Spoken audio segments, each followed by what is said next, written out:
especial, bienvenidos a Sinergia Informativa, un programa que está hecho para personas informadas, inteligentes, interesantes y calificadas como usted. Información política y administrativa que es de interés general, como lo van a ver hoy aquí.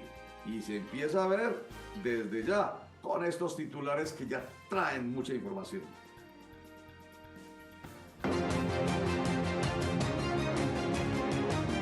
La segunda reforma tributaria de Gustavo Petro es la 14 desde Álvaro Uribe. El presidente del Congreso le responde al presidente de Colombia que las decisiones judiciales no pueden interpretarse como golpe de Estado. Presidente de la CUT invita el 19 de septiembre a marchar contra el golpe blando hacia el presidente Petro. El ahorro entre 30 y 40% en los pasaportes permitirá entrega del documento gratis a diferentes sectores de la población colombiana. Abogado Esteban Manco emprende camino jurídico hacia una acción popular de protección del derecho. Bueno, empecemos con esta información. Reconociendo el papel fundamental de la libertad de expresión y de prensa en el fortalecimiento de la democracia, el gobierno nacional anunció la firma, aprobó la firma de una directiva presidencial orientada a fortalecer los vínculos entre las autoridades públicas y los periodistas y los medios de comunicación. Esta directiva, fruto de la colaboración estrecha con la Relatoría Especial para la Libertad de Expresión de la Comisión Interamericana de Derechos Humanos, reafirma el compromiso de Colombia, que es el que ha querido plantear el presidente Gustavo Petro, con los estándares interamericanos de libertad de expresión y libertad de prensa. Pedro Vaca, relator de libertad de expresión, habla sobre la importancia de esta directiva presidencial. Presidente, hoy es un día muy importante para la libertad de prensa en Colombia. Y es un día muy importante porque se acaba de firmar, y lo acaba de firmar usted, una directiva presidencial sobre los deberes de las y los funcionarios públicos en el ejercicio de la libertad de expresión y el respeto a la libertad de prensa. Quisiera compartirles un poco de lo que ha sido la historia de esta directiva y por qué considero que es de la mayor relevancia. La estigmatización a las y los periodistas, y particularmente aquella que pueda originarse en las vocerías oficiales, lastima el debate público, afecta la confianza de las y los periodistas para hacer su trabajo de manera tranquila, libre y espontánea. Impacta también la percepción ciudadana sobre la labor periodística. Puede llegar además a comprometer la responsabilidad internacional del Estado, como ha ocurrido en distintas decisiones de la Corte Interamericana de Derechos Humanos, y es algo que en países como Colombia también se multiplica, incluso se agrava en los territorios y en las zonas locales. Para que vean ustedes, paradójicamente, Colombia es, según Pedro Vaca, el primer país en América en liderar esta directiva presidencial. Pedro Vaca.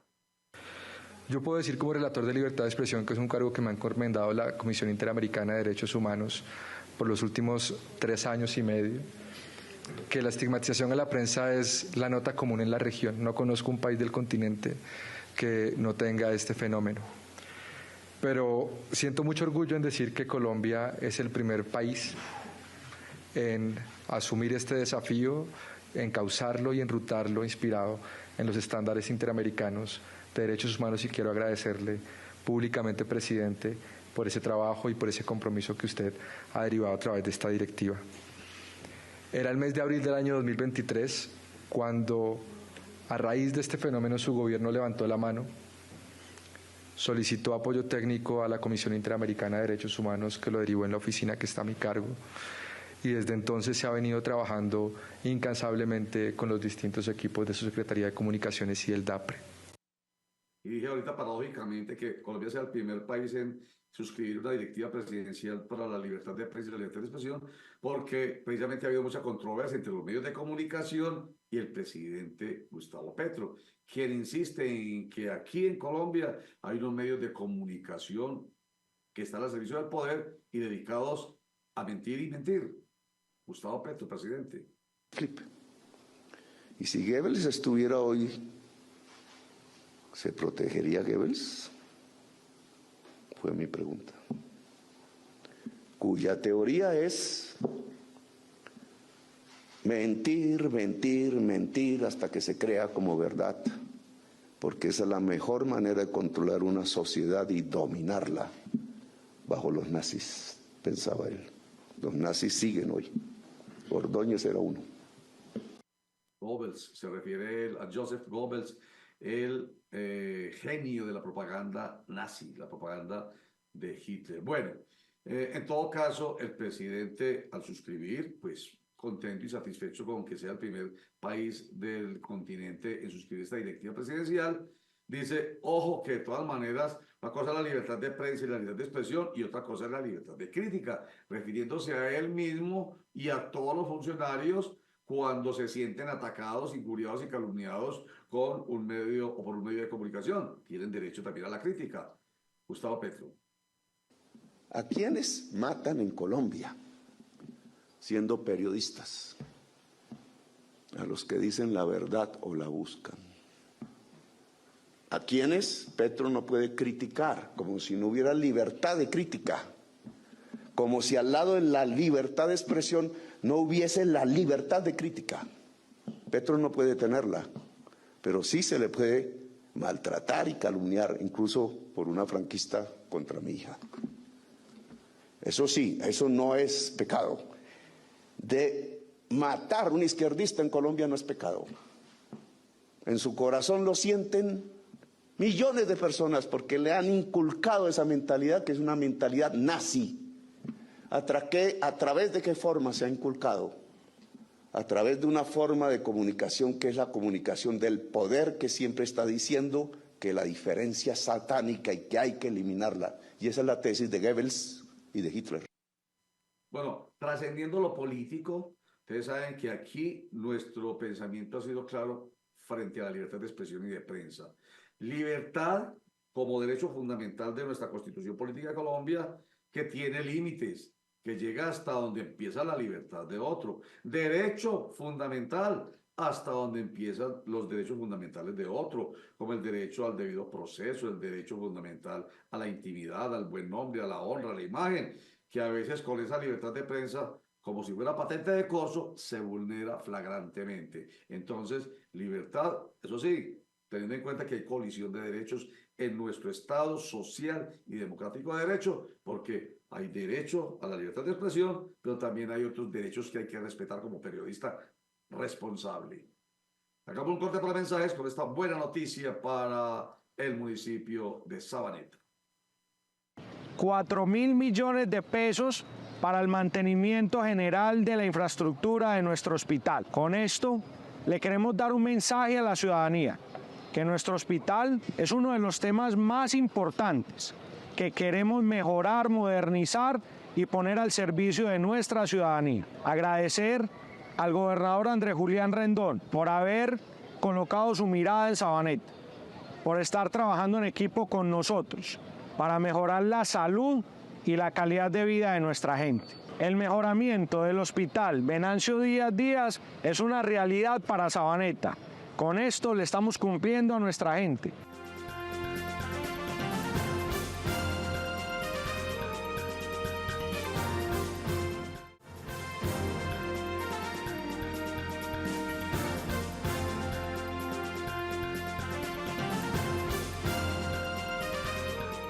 Bueno, y retomemos la decisión del Gobierno Nacional de entregar 4.2 kilómetros de la vía allá en el túnel del Toyo, que estaba a cargo de Invías, entregárselo al gobierno departamental. Ese es el tramo, el pedacito, 4.2 kilómetros que conserva o que tiene que ver con un puente, un túnel y una vía a cielo abierto, que enseguida va el gobernador de Antioquia, de Julián Rendón, a explicar en detalle. Después de que se sabe la noticia, el gobernador y el alcalde de Medellín se reúnen y les cuentan a los colombianos qué va a pasar entonces con el tramo cedido.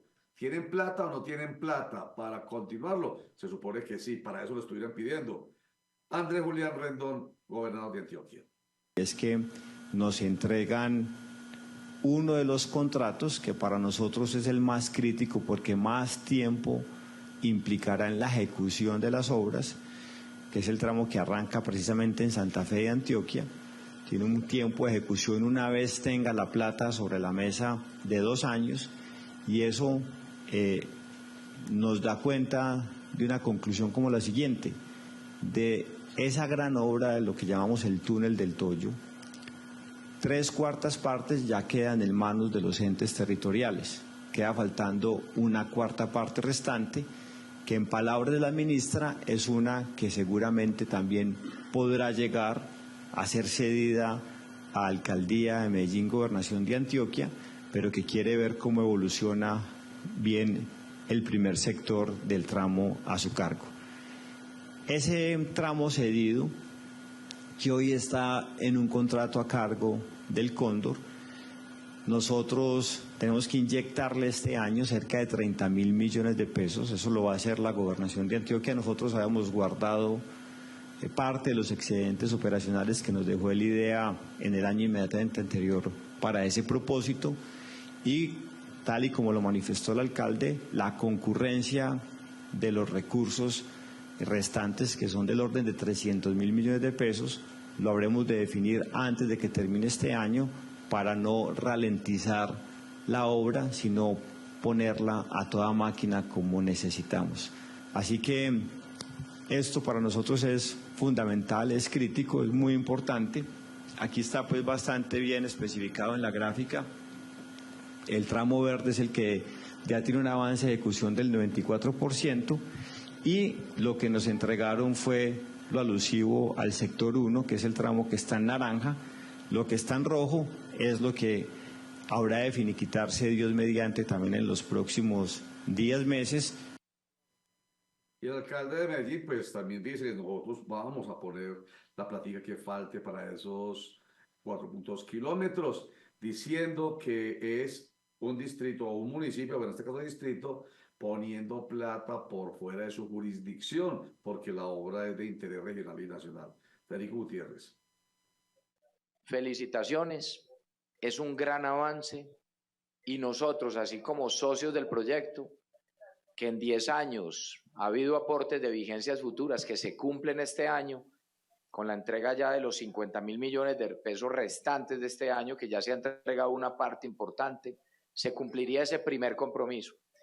Pero entendiendo la realidad y que este otro tramo que tiene justamente y que tendría la gobernación, como lo hemos hablado usted y yo, gobernador, que estamos juntos en esto, y es la responsabilidad también que tenemos de buscar, luego de tener un buen ejercicio financiero en el distrito, tener claro hasta dónde podríamos ir con concurrencia de recursos de la mano con gobernación para que finalicemos este tramo y que esta obra se convierta en el mejor ejemplo del trabajo en equipo. Está muy claro cómo sería el mecanismo de financiación, de manera responsable. Lo que sigue es unas mesas de trabajo en las cuales está involucrado el gobernador, estoy yo como alcalde, con los equipos financieros.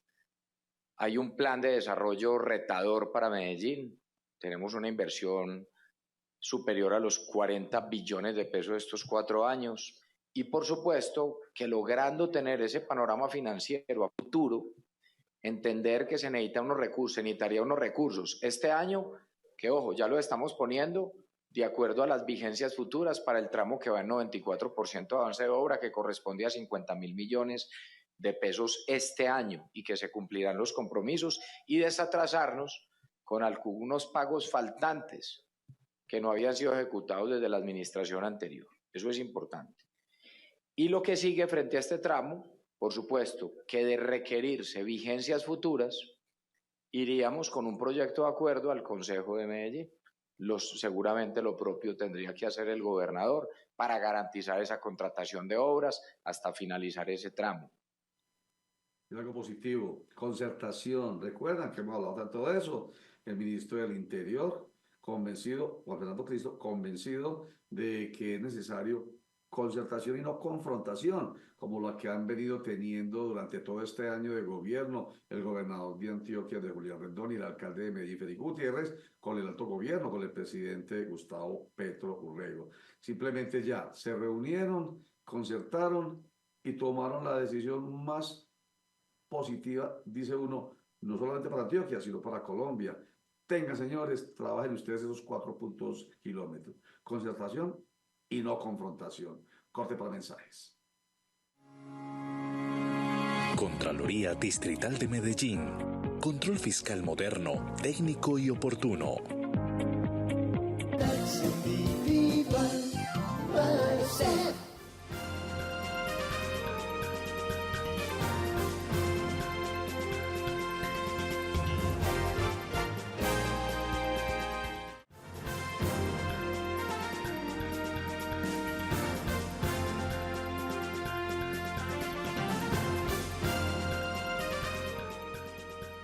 El próximo 19 de septiembre va a haber una marcha contra lo que llaman golpe blando hacia el presidente Gustavo Petro. Recuerde que él ha venido hablando desde hace algún tiempo de que el poder hegemónico, el poder que ha estado enquistado en Colombia durante 200 años, que no acepta la presencia del cambio a través de un gobierno de izquierda, acompañado por los medios de comunicación, en fin. Además de la acción jurídica de algunos organismos como el Consejo Nacional Electoral de investigar, en el caso específico de Gustavo Petro, no el presidente, sino el candidato a la presidencia, los topes de la financiación de su campaña.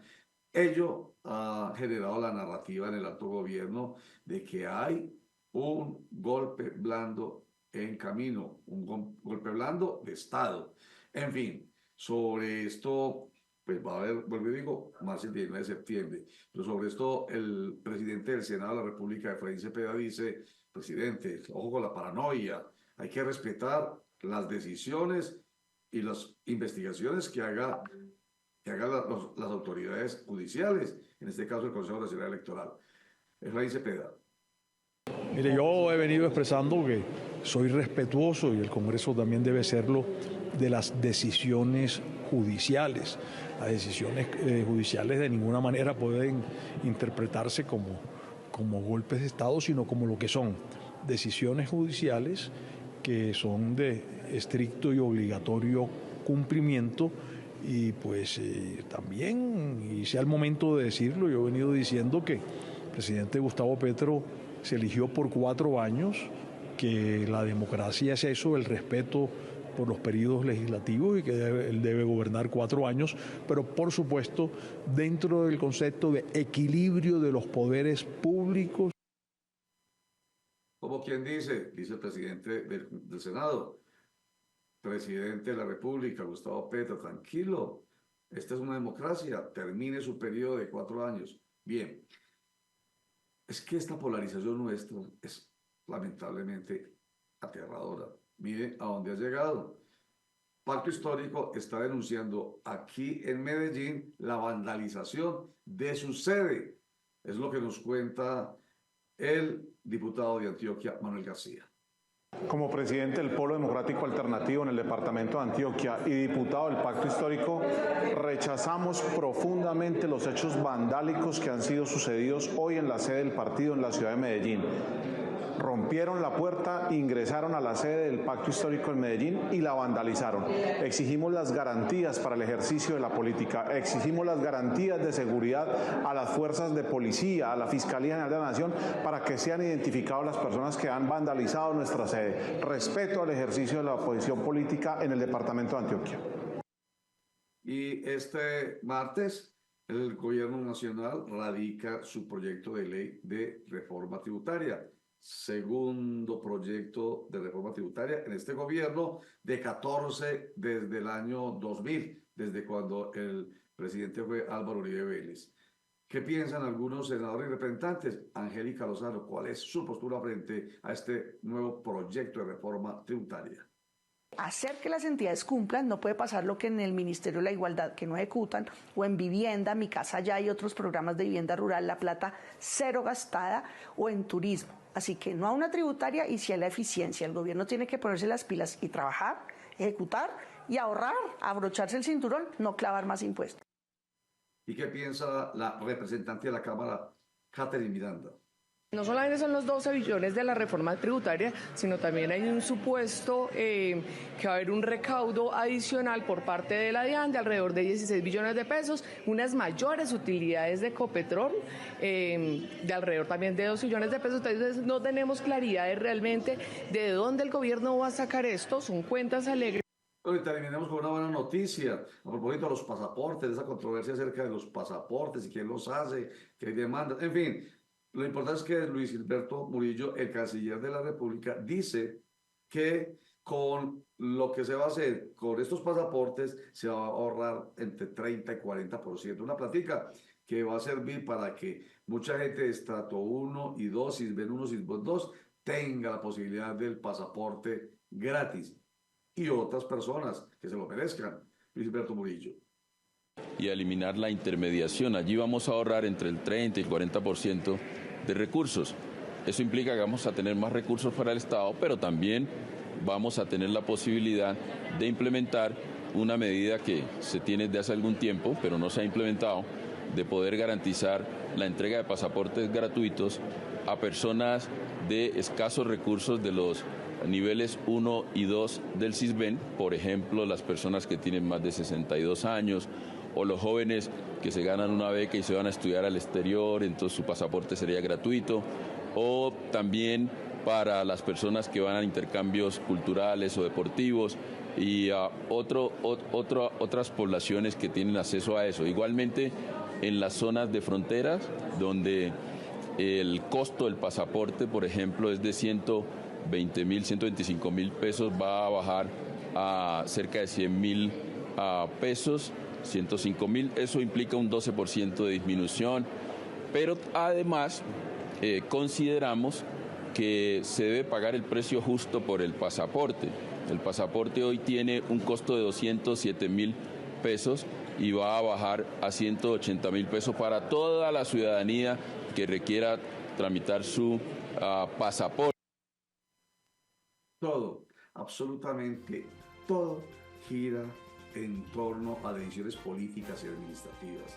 Por eso a nosotros nos interesa tanto traerles a ustedes, que son personas informadas, inteligentes, interesantes y calificadas, la información de primera mano, creíble, para que no se dejen embolatar con lo que sale por redes sociales y lo que se dice, incluso por medios de comunicación tradicionales, pero sobre todo en las calles. No nos dejemos embolatar, no nos debemos manipular, no nos debemos convertir en idiotas útiles. Escúchenme la expresión. Muchas gracias. Chao.